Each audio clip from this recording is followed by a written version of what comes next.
I'm Atra El-Nashar in Washington. We're learning chilling new details about how Vance Luther Belter allegedly carried out what authorities say was a politically motivated attack in Minnesota that left a state lawmaker and her husband dead.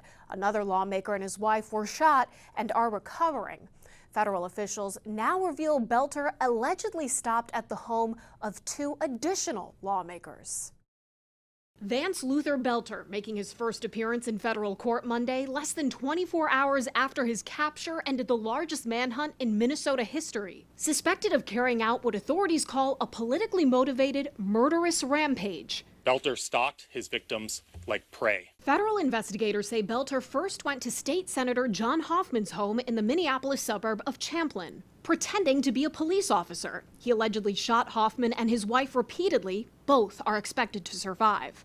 Then, officials allege at 2:24 a.m. Saturday, Belter arrived at the home of another state rep in nearby Maple Grove. Fortunately, the state representative was not home. She and her family were gone on vacation. Belter then allegedly drove in his car, made to look like a police vehicle, toward the home of another state senator in New Hope. But local police, having heard about the shooting at the Hoffmans, beat him there to do a wellness check. Belter then traveled to Brooklyn Park, Minnesota, and the home of Minnesota State Representative Melissa Hortman. Authorities say Brooklyn Park police arrived shortly after Belter. When Belter saw the officers get out of the car, he drew his weapon and began firing.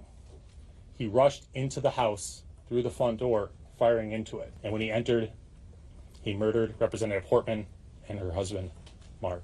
Belter's federal charges, expected to be prosecuted first, include murder, firearms offenses, and stalking. Will we see the death penalty? It's too early to tell. That is one of the options for several other charges, though. On Saturday, local authorities filed second-degree murder and attempted murder charges against Belter, allowing them to get a nationwide arrest warrant. These are the highest charges we can file by complaint, and it needed to be done quickly to get the warrant out. Mr. Belter was taken into state custody, and our office intends to pursue first-degree murder charges against Mr. Belter. Now that Belter is in custody, law enforcement says they can start the hard work of putting together a motive and determining whether the suspected assassin is part of a broader network. In Washington, I'm Atra El-Nashar.